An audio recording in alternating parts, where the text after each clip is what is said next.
Okay, guys, in this episode of um, World Provinces, I'm going to be having a lot of stuff happening in this episode. In this episode, we're going to be having the fall of the Londoran Republic. Because,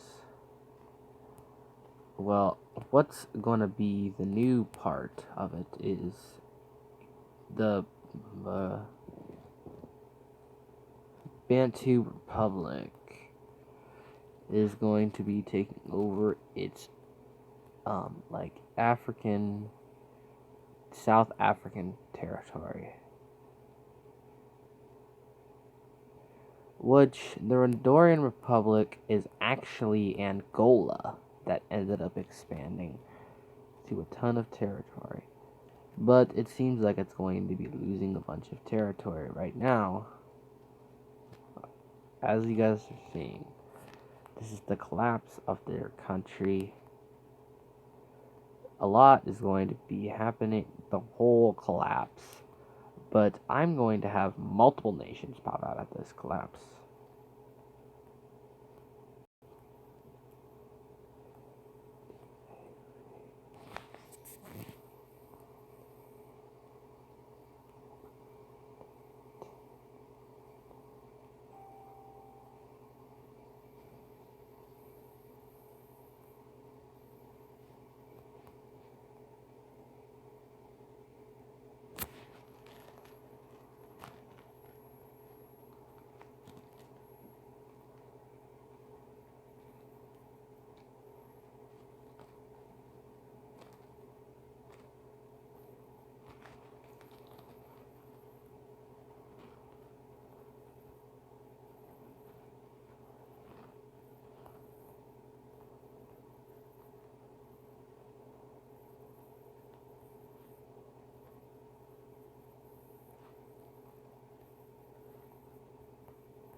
As you guys can see, the whole nation is going to disappear off the map.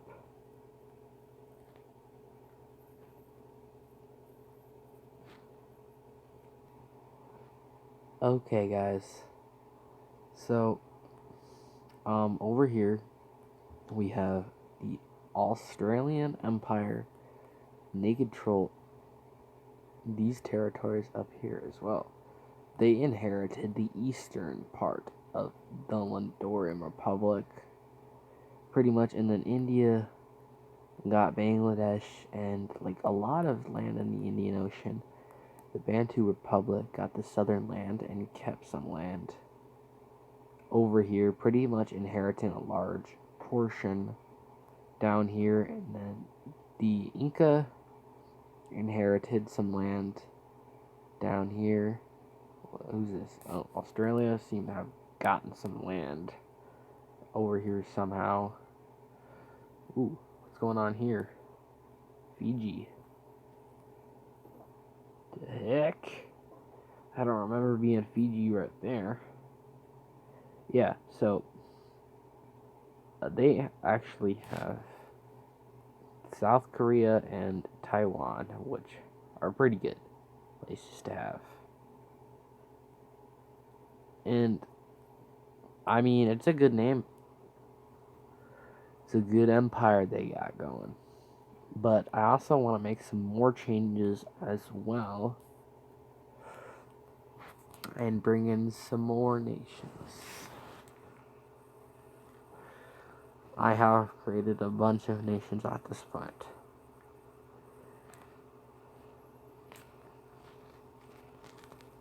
Where is it? Okay, here it is. It's the Tibetan Empire is what I want to happen. So pretty much, Taiwan is like, let's give these people independence. Because the Tibetans wanted independence. But they ended up getting their independence anyway because, they didn't really value the land that much, and they didn't want it because it could start a war with India, and they don't want a war with India because India would win a war against them.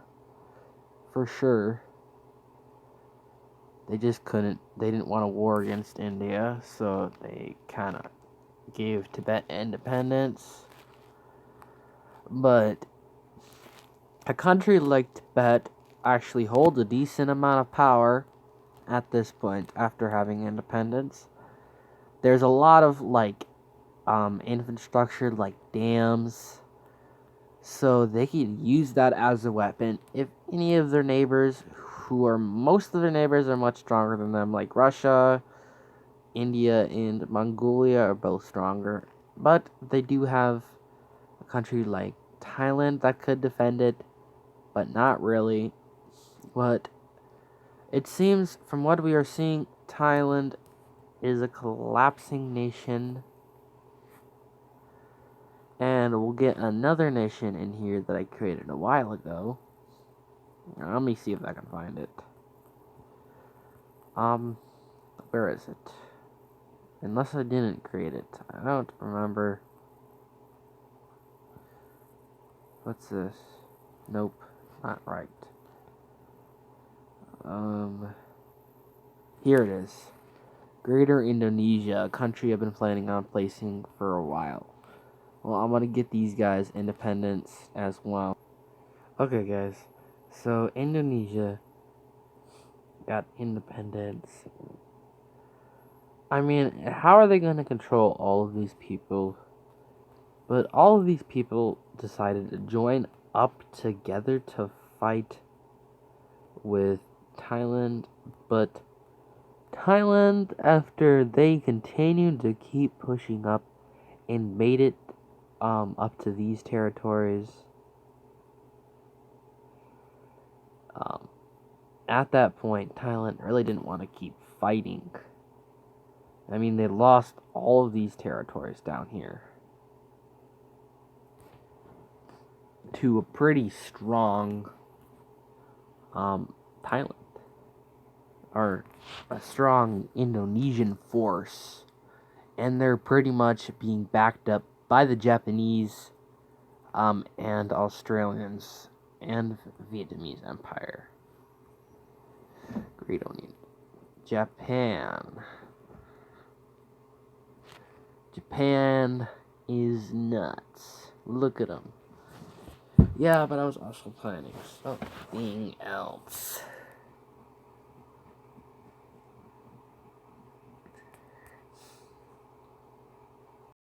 Okay, so what was I planning?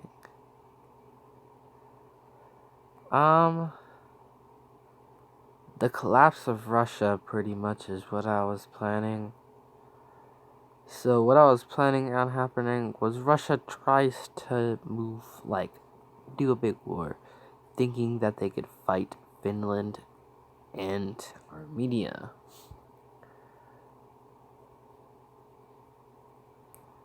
Russia, at first, conquers Finland quite easily.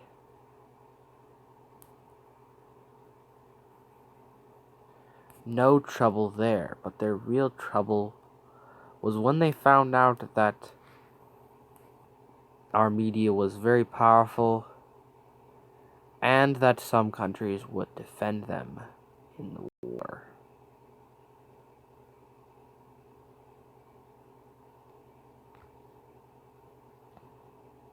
It seems like Georgia declares war on Russia and starts making big pushes, taking lots of territory.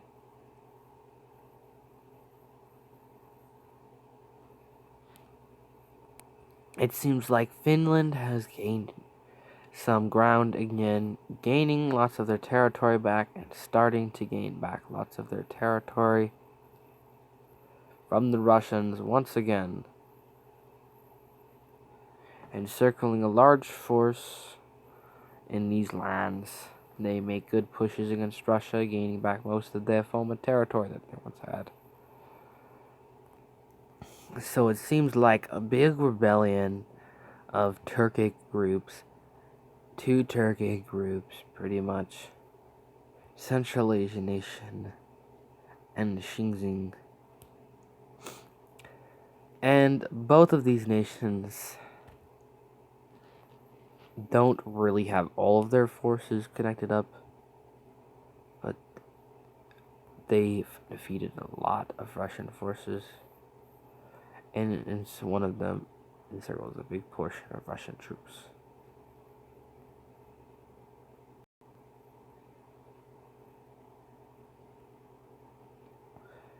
And Mongolia, seeing this as an opportunity to gain more land, joins in on the war.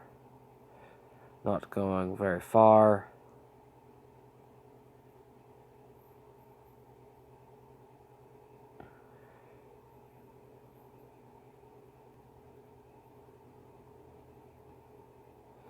It seems like Georgia cut them off and continued to push further.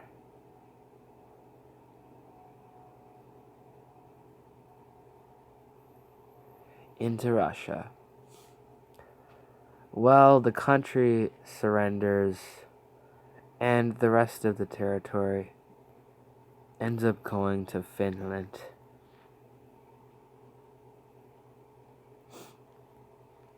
And